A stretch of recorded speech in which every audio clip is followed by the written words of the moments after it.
Scott Derrickson and Ethan Hawke reunite for what I'm sure to be is another horror classic. The Black Phone drops this weekend. Based on a short story, this tells the story of a boy who's taken by a serial kidnapper known as the Grabber. With the help of the spirits of the other children that this man has kidnapped and killed, he launches a plan to escape. I've been really looking forward to this movie. I saw trailers for it last year and I was excited to see it in like January, but then it got pushed back, so here we are. But I think it definitely lived up to the hype. This was probably one of the best horror movies of the year so far. Honestly, without getting too much into the details, I think there's only two things I really need to talk about in order to sell you on this movie. One, the performances. Ethan Hawke has had a really good year, especially as playing the villain. He was Harrow in Moon Knight, and now he is the Grabber in this movie. And I definitely think this is the stronger villain performance. He is absolutely menacing. They do a really good job of setting up what this guy's motivations are, why he's taking these kids, what he's doing with them.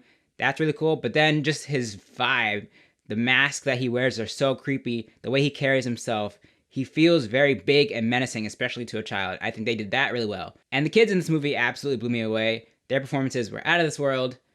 Mason Thames and Madeleine McGraw absolutely killed it. I think what's one of the strongest parts of this movie and something that really drew me into these characters is seeing their brother and sister relationship because they're siblings here. Both these kids are put through the ringer, not just because of the kidnapping stuff, but there's a lot of stuff going on also in the background. All these things, and the way these kids handled the gravitas of all that stuff was amazing. And I really thought they had great on-screen chemistry as siblings. They felt like I was watching real siblings on screen. It broke my heart to see some of the stuff these kids had to go through, but the way they handled it was so well done.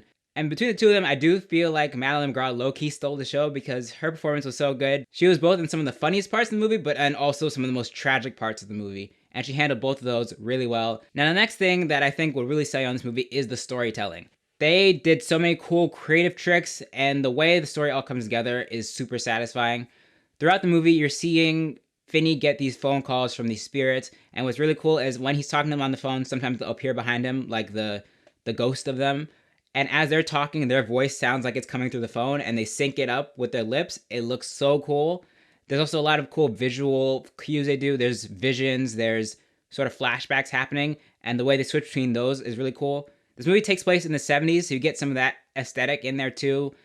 In these flashbacks, they kind of shoot it more with a filmic look. I don't know if they actually use film or if that's just something they did in post, but that looks really cool. And while it may seem like some parts of this movie are slow, it all makes sense in the final act where everything comes together in a way that I think was so satisfying. Like, that's what really put me over the edge for this movie. While you're watching this, you're like, okay, so that didn't work and that didn't work, so where is this all going? And as you get to the final part, it all just, bam, hits you in one really well executed scene that I think really makes this one of the best horror movies of the year, for sure. So, if you're on the fence about seeing this movie, go watch it in theaters. Is definitely worth it. I will say it is very gruesome, very brutal. It's intense, so it may not be for everybody, but if you are into that, if you're really into that kind of horror, if you liked Sinister, which is also a Scott Derrickson movie starring Ethan Hawke, then I think you will like this one. Definitely check it out in theaters. And if you have seen it already by the time you're watching this video, let me know what you thought down in the comments. Also, don't forget to like this video, share it, and subscribe. Thank you for watching. I'll see you in the next one.